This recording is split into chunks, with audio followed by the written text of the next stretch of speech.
Permisi, Assalamualaikum warahmatullahi wabarakatuh. Jadi Pak, Waalaikumsalam. kedatangan saya ke sini untuk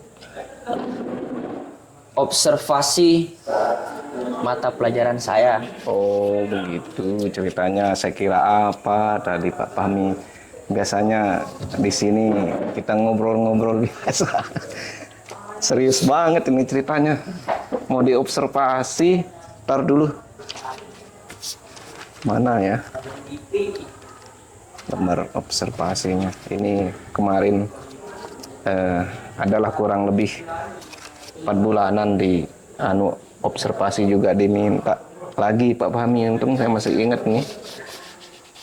Nyantai aja Pak ya. Iya. Ya rileks. Nah ini perangkatnya ya. Iya. Perangkatnya. Oh ya benar. Oke, Bapak lihat dulu ya. Baik. Perangkatnya. Di kelas berapa nanti Pak? 11 TSMA. Di 11 di SMA. Ya. Oke ya, kita rileks aja ya. Ya. Nanti bagaimana ke depannya kita sama-sama evaluasi ya.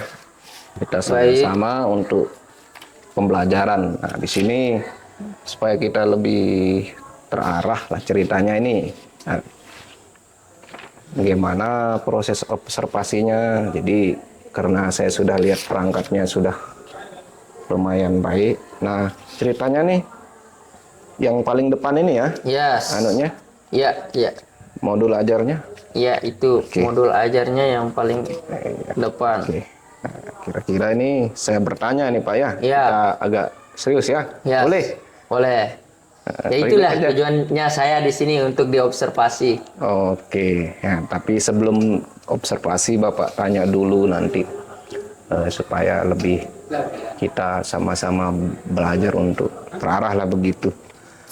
Kira-kira nih Pak, ini saya lihat tadi pokok bahasan atau sub pokok bahasan apa yang Pak Fahmi ajarkan untuk observasi nantinya? Oh, yang saya ajarkan itu materi permainan bola besar. Oh, permainan bola baru besar. Setelah itu permainan bola kecil.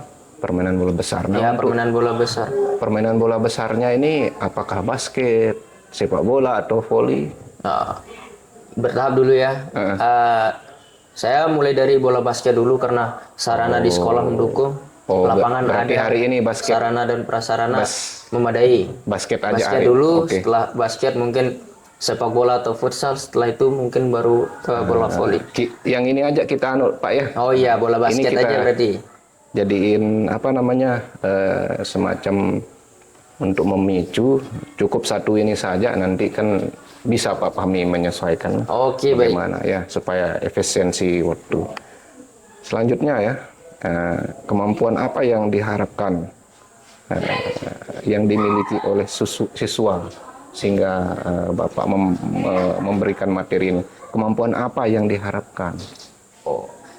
Yang pertama yang saya harapkan mereka mau melakukan olahraga ini dulu.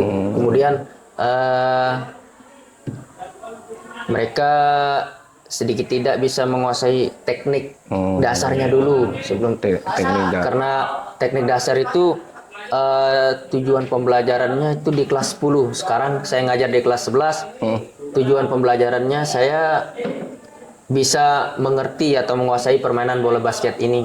Mantep ya, berarti ada fasenya. Ya, ada fasenya. Ya. Ada fasenya. Terus kira-kira nih persiapan tertulis apa yang Pak Fahmi buat? Misalnya di sini kan Bapak hanya lihat apa namanya modulnya. Di sini berarti ada prota semuanya ya? Ada. Apa saja yang di sini yang ada prota, apalagi? Ada program semesternya. Yang utama kalender pendidikan dulu sih. Mantap. Terus? Kemudian baru program tahunannya, setelah itu program semesternya. Oh begitu. Berarti include semua di sini ya? Ya, oke, lengkap lah. Oke. Jadi sudah mantap Pak Fahmi. dapatkah Pak Fahmi menceritakan tahap pengajaran di kelas atau di luar kelas, apa tahapannya yang Bapak lalui, alur belajarnya? Alur pembelajarannya, oke, biasanya saya pertama setelah manggil mereka, saya bariskan, baru berdoa, Mantep. berdoa, kemudian memberikan mereka sedikit motivasi tentang, karena kita pendidikan jasmani tentu kita pengen anak-anak ini bugar semuanya ya. Oke. Bugar semuanya. Ya, kita pengen mereka bugar semuanya, mereka sehat, mereka nggak malas gerak. Iya. Saya pengen seperti itu. Baru setelah itu kita ke pemanasan, baru ke inti pembelajarannya seperti apa. Setelah itu selesai, baru kita tutup atau closing. Closing. Gitu ya. Mantap Pak Fahmi ya. Sudah bisa sebenarnya ini ya. Nggak perlu observasi, tapi jarang saya temukan teman-teman mau diobservasi, berbagi pengalaman, luar biasa sekali. Kira-kira selanjutnya dari tujuan pembelajaran ini ya, kira-kira dugaan Pak Fahmi di bagian mana siswa ini sulit mempelajari ketika tujuan pembelajarannya itu sudah disampaikan, di bagian yang mana yang sulit kira-kira, baik teori maupun praktik? Oke, untuk teorinya mungkin nggak masalah ya. Mereka mungkin ada beberapa yang dapat dari SMP. Nah, yang jadi masalah itu mungkin ya kebanyakan siswa sini itu berasal dari sebelumnya pondok pesantren ya, pondok pesantren. Nah, di mana mungkin basket itu asing bagi mereka ya. Ya. Kalau tahapan selanjutnya ya sama seperti yang saya bilang tadi, mungkin karena kita berasal dari spesialisasi yang berbeda-beda ya. Kadang anak-anak itu senangnya sepak bola, voli, karena ini mungkin basket adalah hal baru, mungkin mereka terkadang ada yang nggak tertarik, ada yang penasaran. Nah, di mana nanti tantangan saya di lapangan itu bikin mereka penasaran, oh ini loh basket. Ya, ini loh cara bermain basket, cara belajar. Kemudian saya menyisipkan yang pertama itu teknik dasarnya seperti apa, baru kita ajak mereka bermain supaya mereka penasaran, berkeringat. Nah, dari sana mereka itu bisa sehat lah secara jasmaninya. Sekali lagi saya tekankan kan tadi dari pondok pesantren atau sekolah swasta dan yang lain juga begitu kira-kira di sepertinya begitu ya, karena sebagian besar saya tanya anak-anak di sini itu basket itu adalah olahraga yang baru yang mereka dapat dan pertama kali mereka lakukan waktu masuk di sekolah ini. Iya, bukan berarti kita mendiskreditkan kan salah satu sekolah yang modelnya madrasah atau swasta atau bahkan negeri ya, yang di pelosok-pelosok, berarti di situ tempat kesulitannya ya. Iya, itu kesulitan. Kalau teori sudah paham, pada saat praktiknya berarti ya sekali lagi. Oh begitu. Terus kira-kira ini kita beralih nih, bagaimana perasaan Pak Fahmi mengenai kesiapannya mengajar ketika menemukan kasus seperti itu? Bagaimana perasaannya? Yuk. Saya merasa tertantang jadinya, tertantang. Begitu. Gimana anak-anak ini harus merasa senang, melakukan hal-hal baru, merasa penasaran ya. Dari itu mereka terus bergerak, terus mencoba. Sebenarnya ini bukan masalah mereka bisa atau tidak, yang penting mereka mau bergerak dan mau melakukan. Itu menjadi nilai plus dari saya. Berarti ke anak-anak. Kayak ini kan anak muda nih, masih kata remaja, jiwa penasarannya tinggi, nilai kasmarannya yang Bapak tumbuhkan di situ di pembelajaran. Begitu, mantap. Selanjutnya nih, metode utama apa yang Pak Fahmi gunakan di kelas, metodenya apa terhadap cara penyampaian ke siswa itu sendiri, metodenya apa? Yang pertama sih kalau di kelas saya mengajak mereka berdiskusi, saling tanya jawab. Jadi dari itu tumbuh rasa ingin tahu mereka, dan mereka informasi yang kita berikan ke mereka pasti akan nyampe, dan pengaplikasiannya di lapangan juga mereka akan mengingat apa yang kita kasih tahu, yang kita berikan pada saat kita di dalam kelas. Kalau mengenai Bapak angkat, Pak Fahmi angkat misalnya suatu masalah, pernah juga Iya, dalam basic training ya, basic training pernah juga ya. yes. Tergantung konteks kondisi. Tergantung kondisi di sekolah atau di kelas itu seperti apa. Oke. Nah, selanjutnya nih, apakah Pak Fahmi menggunakan alat bantu mengajar? Jika ada, kira-kira apa alasannya? Jika tidak, apa alasannya? Apakah sekali lagi Pak Fahmi menggunakan alat bantu mengajar? Kalau ada, apa alasannya? Kalau tidak, juga apa alasannya? Gitu. Alat-alat bantu, apakah Pak Fahmi butuh alat bantu gitu? Kalau dari saya pribadi, selama sarana dan prasarana udah dipersiapkan dari sekolah, itu sih sekiranya alat bantu itu nggak apa-apa. Tapi kalau misal alat bantu itu nggak ada, kita bisa memodifikasi permainan ini. Jadi begitu. kita merasa terbantu di sana. Berarti kita modifikasi lah.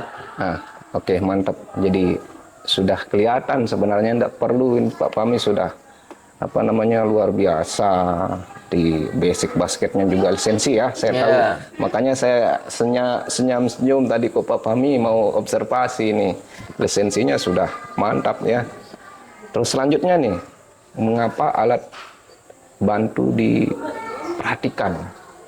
Mengapa gitu perlu diperhatikan? Ya, itu memang harus perlu diperhatikan. Karena apa? Itu sebagai penunjang suksesnya proses pembelajaran yang ada di jam dan kelas itu. Gitu. Nah nih, terakhir nih. Tadi Pak Fahmi datang ke sini minta diobservasi nih.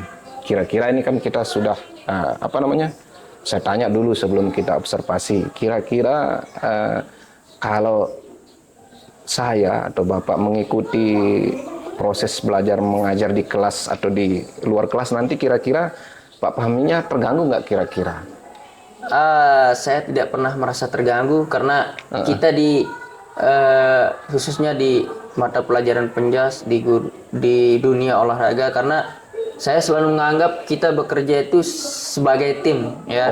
Jadi nanti ketika ada kekurangan teman-teman satu dan yang lainnya, kita bisa saling mengisi di sana. Mantap, luar biasa ya. Nah, ini sudah selesai jadinya proses kita untuk melangkah ke observasi.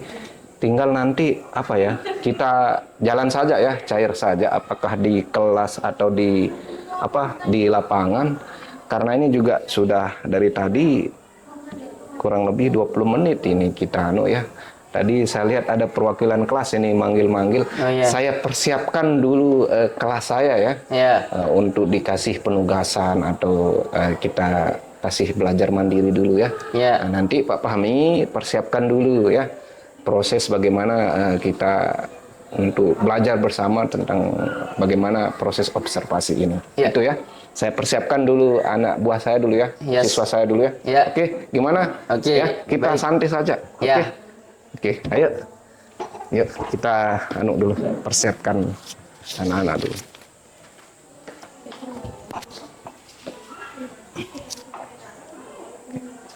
Dah.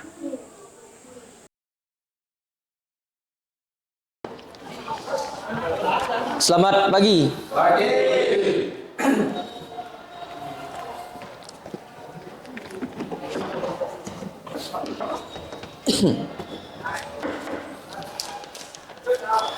Baik. Assalamualaikum warahmatullahi wabarakatuh.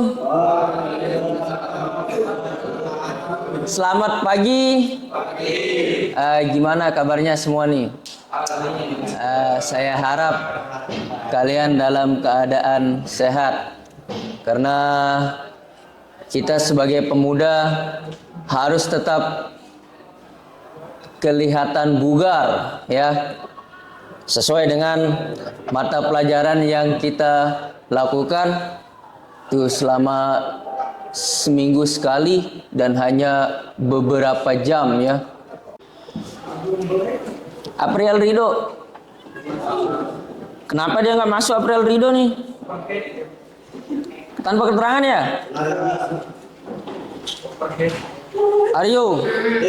Aryo Maulana, Bohri nggak ada. Selama 2 jam kita dituntut untuk tetap bugar. Karena apa? Karena kalau kita nggak bugar, nggak sehat, kita ngelakuin apa-apa itu nggak enak. Oke, untuk pertemuan hari ini kita akan membahas permainan bola besar. Ya, di bab permainan itu dibagi jadi 2. Ya, ada permainan bola besar, ada permainan bola kecil. Sekarang Pak Guru tanya, bola besar itu ada apa aja? Oke, bola basket saya taruh di nomor 2. Oke, sepak bola dan futsal saya jadiin jadi satu, sepak bola dan futsal. Karena kenapa? Sekalipun permainannya berbeda, tapi dimainkan dengan cara yang sama, ya, sepak bola dan futsal. Ya, sepak bola dan futsal itu berbeda, ya, tapi cara mainnya sama, sekalipun ukuran lapangannya berbeda, ya, waktu mainnya berbeda. Itu kenapa Pak Guru jadiin satu, cara mainnya sama, ya, sama-sama ditendang. Setelah itu ada bola basket. Next ada apa? Bola voli. Ini olahraga umum yang biasanya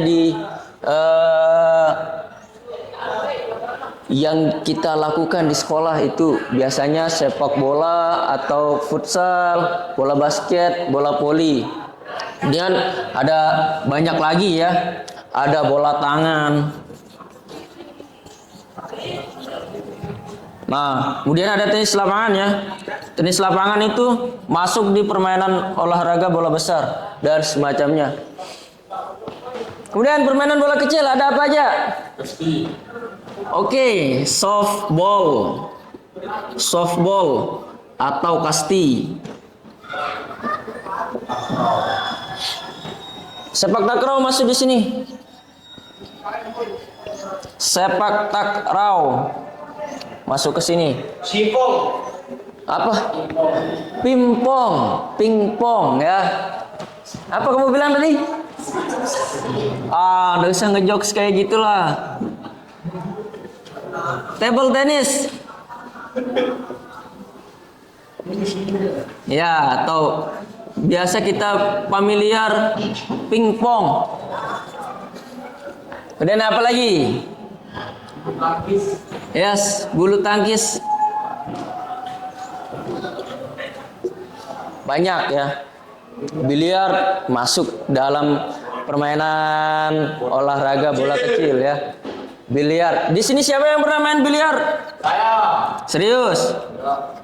Berarti hobimu mahal ya? Ya, saya Pak Guru juga terkadang main, tapi enggak terlalu suka lah, enggak terlalu suka, enggak terlalu paham cara mainnya. Ya, kita masuk di bab permainan. Ada permainan bola besar dan bola kecil. Hari ini kita terfokus di permainan bola besar ya, permainan bola besar. Hari ini kita ngebahas tentang bola basket ya, bola basket. Di sini SMP dulu kalian diajarkan enggak bola basket? Diajarkan? Enggak. Berarti ini hal baru dong. Hal baru ya. Hal baru. Jadi permainan bola basket itu merupakan salah satu permainan olahraga bola besar yang dimana dimainkan dengan 5 orang ya, dimainin 5 orang menggunakan 2 kali babak. Babaknya itu dibagi lagi menjadi quarter ya. Kita main satu pertandingan itu 4 kali dengan waktu 10 menit ya, dengan waktu 10 menit. Jadi orang main 4 kali 10 menit. Tujuannya itu memasukkan bola sebanyak-banyaknya ke keranjang lawan. Ya. Jadi nanti banyak-banyakan cetak poin istilahnya. Jadi ada istilahnya ada tembakan 2 angka dan tembakan 3 angka, di mana tembakan 3 angka itu punya garis tersendiri di lapangan bola basket. Kemudian karena kalian baru ya di kelas 11. Nah, teknik dasarnya sebenarnya kita pelajari di kelas 10. Teknik dasar bola basket itu ada apa aja? Lambung. Lambung salah. Istilah ya, dribble atau memantulkan bola ya. Dribble. Dribble.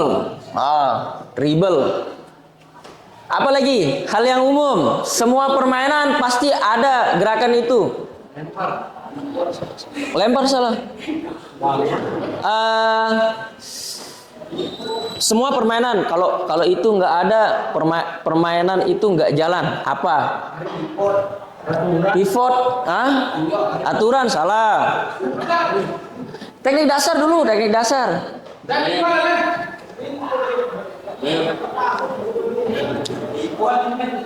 Passing ya atau mengoper. Masa itu aja kalian lupa? Passing ya. Passing atau mengoper.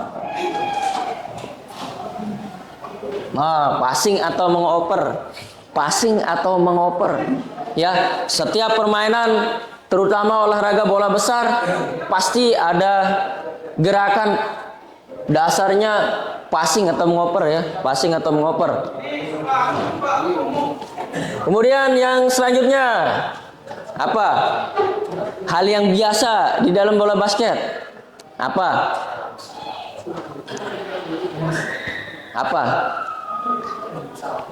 Menembak.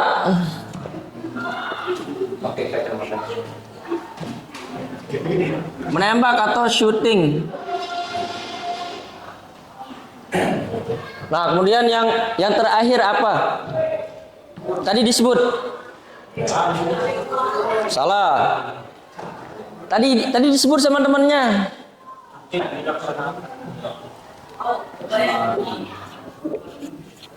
Nah, pivot. Jadi pivot itu kalau di olahraga futsal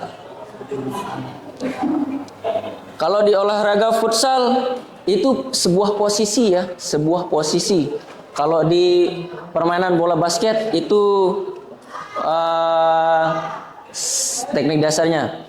Ya, jadi nanti ketika di lapangan tujuan kita belajar bola basket itu untuk kalau kalian kelas 10 biasanya menguasai teknik dasar ya, menguasai teknik dasar.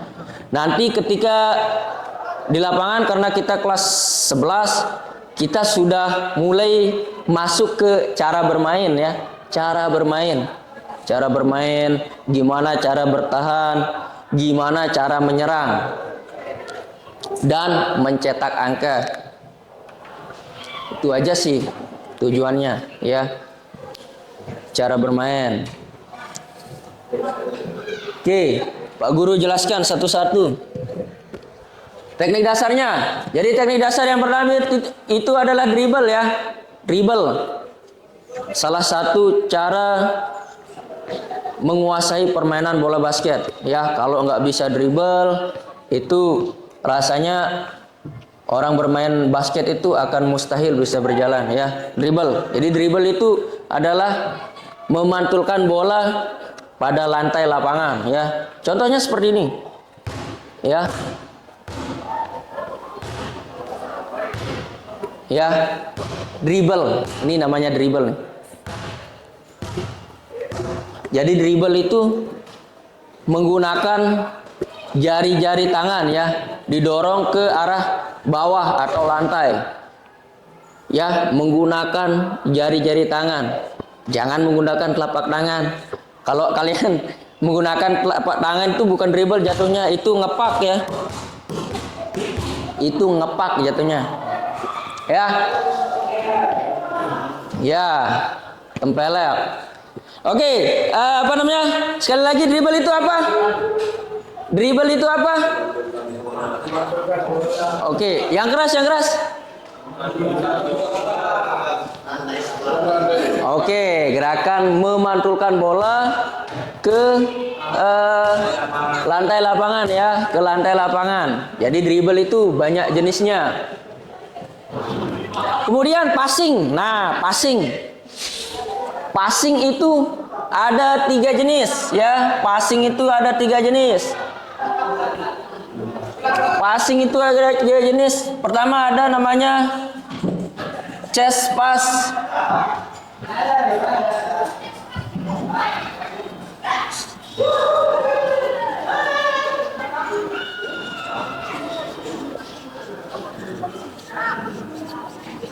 Nah, passing atau mengoper pada bola basket itu ada 3 jenis ya.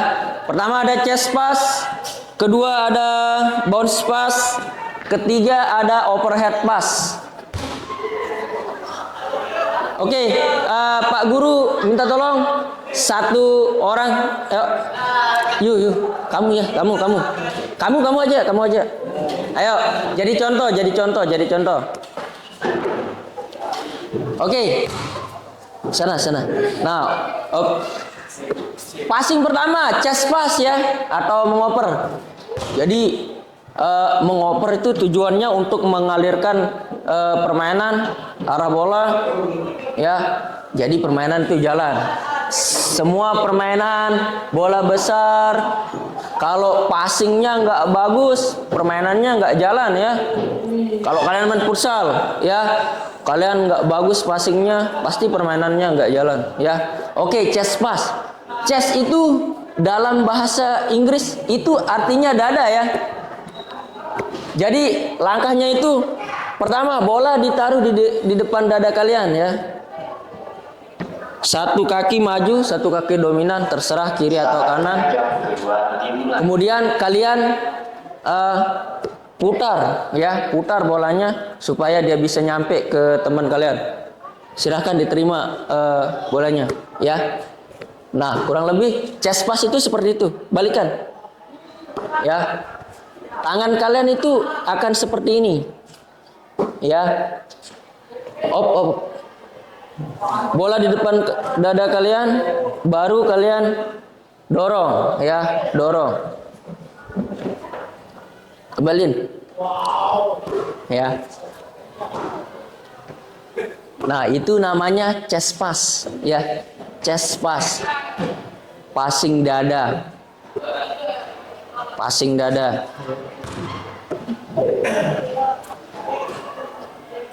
Oke, chest pass ya. Kemudian yang kedua ada bounce pass. Bounce itu artinya apa? Bounce itu artinya memantul ya. Bounce pass, gerakannya tetap sama, yang membedakan adalah setelah kalian passing ya.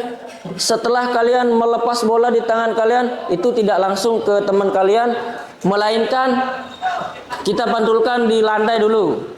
Contohnya seperti ini, silakan diterima. Ya. Nah, itu namanya bounce pass. Ya, bounce pass. Apa? Bounce pass. Bounce pass. Ya, bounce pass itu passing kedua. Kemudian nih yang paling mudah nih.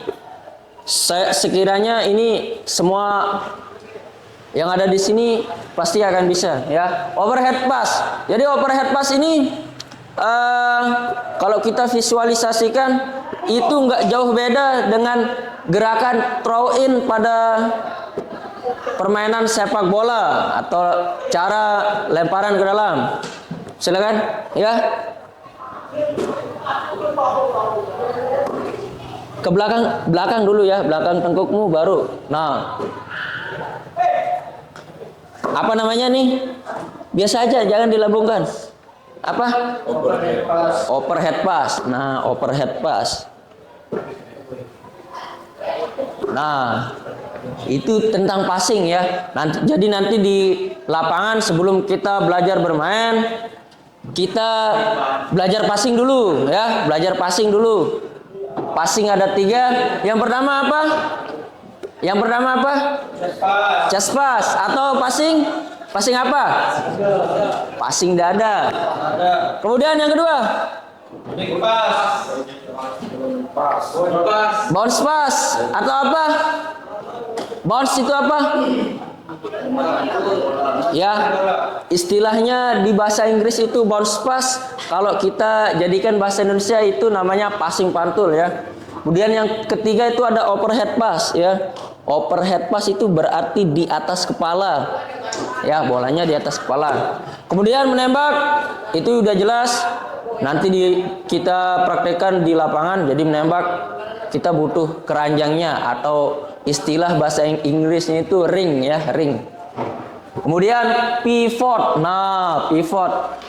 Udah saya bilang tadi dari awal, pivot dalam permainan bola basket itu adalah sebuah teknik dasar ya. Kalau di olahraga futsal, pivot itu adalah posisi. Tapi kalau saya amati itu konsepnya sama ya. Melindungi bola dari rebutan musuh nih, bola ya. Kalian memutar ke arah yang berbeda menggunakan salah satu kaki menjadi poros ya. Kaki kiri atau kaki kanan ya. Tujuannya melindungi bola dari musuh kalian. Nah, itu sekilas tentang pembahasan tentang teknik dasar permainan bola basket. Kalian di kelas 11 itu tujuan pembelajarannya itu untuk mengerti permainan, baik cara bertahan maupun cara menyerang ya. Pengaplikasian cara bermain, bertahan atau menyerang itu baiknya di dalam lapangan. Ya. Oke. Sekian dari saya. Assalamualaikum warahmatullahi wabarakatuh. Selamat pagi.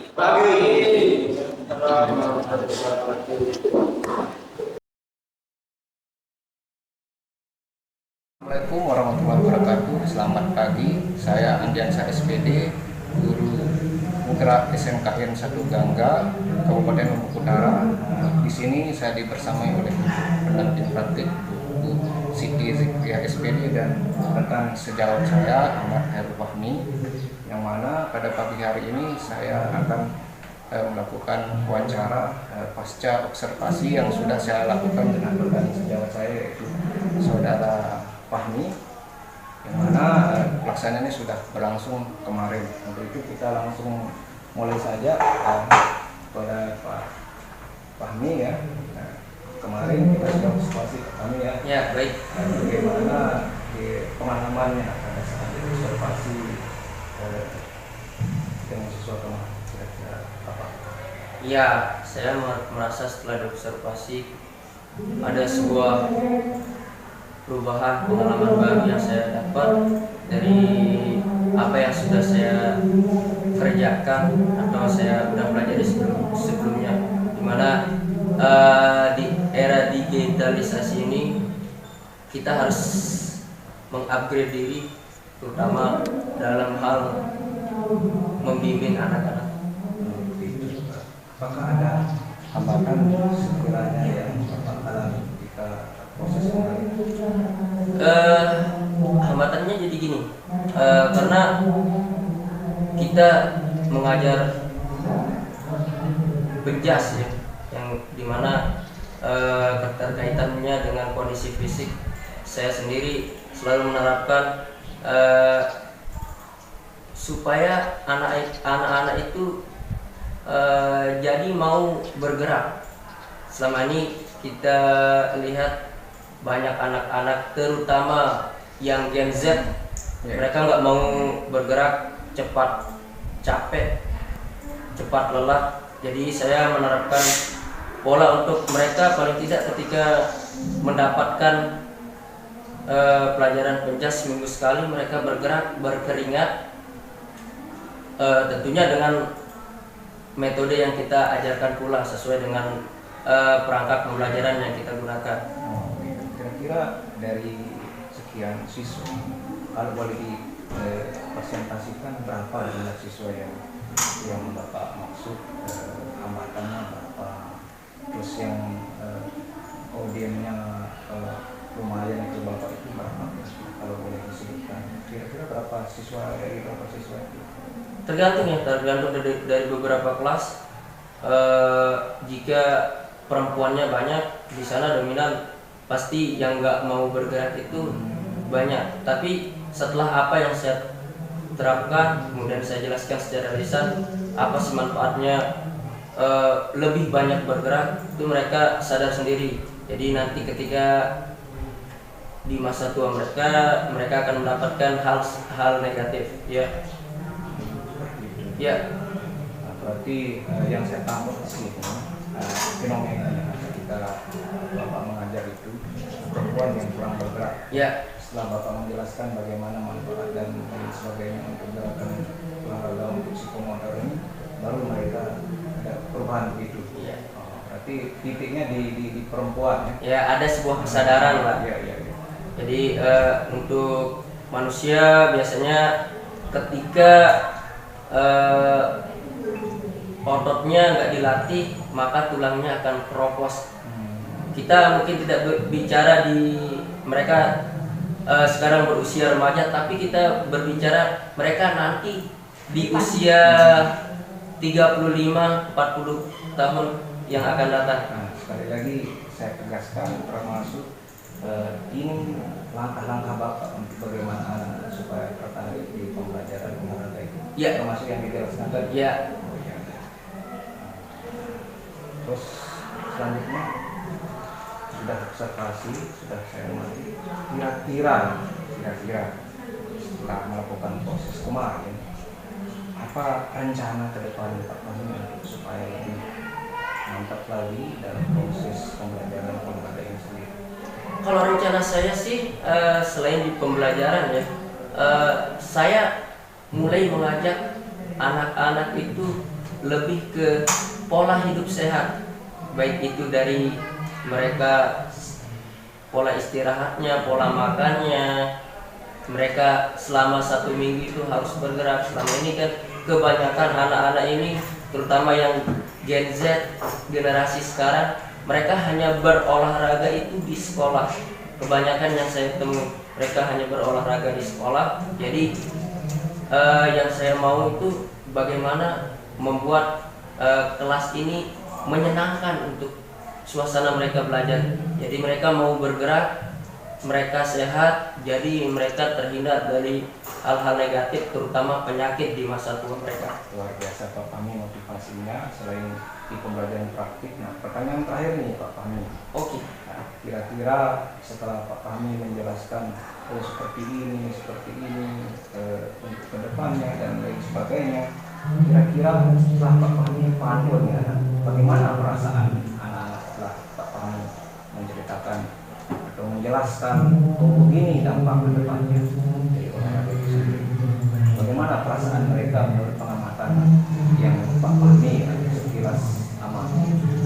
Kalau yang saya lihat, ya ada yang belum peduli, tapi ada yang kesadaran mereka itu jadi berlebih karena ini menyangkut kesehatan mereka. Karena kita selain di pembelajaran, paling tidak kita memberikan motivasi untuk hidup sehat kepada anak-anak. Terima kasih Pak Fahmi. Ya, Kira-kira seperti itu apa yang sudah dilakukan rekan sejawat saya ketika observasi kemarin. Kira-kira bagaimana, apa masukan atau seperti apa yang mesti saya harus perbaiki ke depannya. Oke. Terima kasih Pak Andi dan Pak Fahmi. ya, Ya, tadi menarik ya, luar biasa apa yang Pak Fahmi lakukan itu bukan hanya untuk anak-anak di masa sekarang, tetapi Pak Fahmi udah memikirkan bagaimana anak-anak ini di masa yang akan datang. Ya. Ya, itu sudah sangat luar biasa. Saya sangat mengapresiasi apa yang Pak Fahmi lakukan. Tetapi mungkin sedikit saran atau masukan untuk Pak Fahmi, mungkin kedepannya bisa membuat sebuah program yang program ini bisa diukur ketercapaiannya, nanti indikatornya apa, berangkat dari permasalahan ini indikator yang diambil itu apa, kemudian tujuannya apa. Nah, baru nanti dikerucutkan kembali programnya. Jadi sederhana saja. Kalau tadi ingin mengembangkan pola hidup sehat dengan anak-anak rutin berolahraga, tidak hanya satu kali seminggu yang ada di depan sekolah, tapi mereka bisa mengulangnya di rumah. Yang tentu saja tujuannya adalah menjadikan itu sebagai sebuah kebiasaan atau karakter, ya, karakter hidup sehat. Nah, seperti kita tahu katanya Gen Z ya, apalagi sekarang kan udah Gen Z. Sekarang ada generasi baru lagi nih, Gen apa gitu kan. Nah, itu jadi di mana anak-anak itu mager, gerak kan. Nah, yang seperti kita lihat sekarang karena apa? Karena gadget. Karena mereka lebih banyak menghabiskan waktu mereka dengan gadget. Jadi nanti di program itu digali kembali permasalahan sebab dari mereka tidak mau bergerak itu apa. Nah, berangkat dari permasalahan itu baru dicari indikator apa yang ingin dikembangkan. Baru dipetakan kembali tujuannya apa. Kemudian kan kalau guru PJO kan ngajarnya per kelas ya. Maksudnya semua kelas masuk dari kelas 10 sampai 12. Ya. Kalau di SMK sampai kelas 11, kelas 11 ya, 12 itu udah 11 PKL. Kelas 11 itu. Jadi nanti mungkin per kelas ini kan karakter anak beda-beda. Nah, itu juga dipetakan karakter anak. Nah, karena kita kan nggak bisa juga kalau berdasarkan kamu harus bergerak nih. Ada juga nih anak yang nggak punya hobi olahraga. Nah, mungkin caranya lebih baik apa tapi tetap bergerak. Nah, gitu mungkin bisa dikemas melalui game kan. Nah, seperti itu. Jadi itu saja sih masukannya Pak Guru. Cuman udah ada ide yang saya tangkap di sana, ide yang sangat luar biasa, yaitu bagaimana pembelajaran ini berdampak jangka panjang. Nah, itu sangat luar biasa. Dikembangkan ya Pak Fahmi. Pastinya. Luar biasa. Itu saja dari saya, semoga bermanfaat. Demikian tadi hasil pasca observasi yang saya lakukan.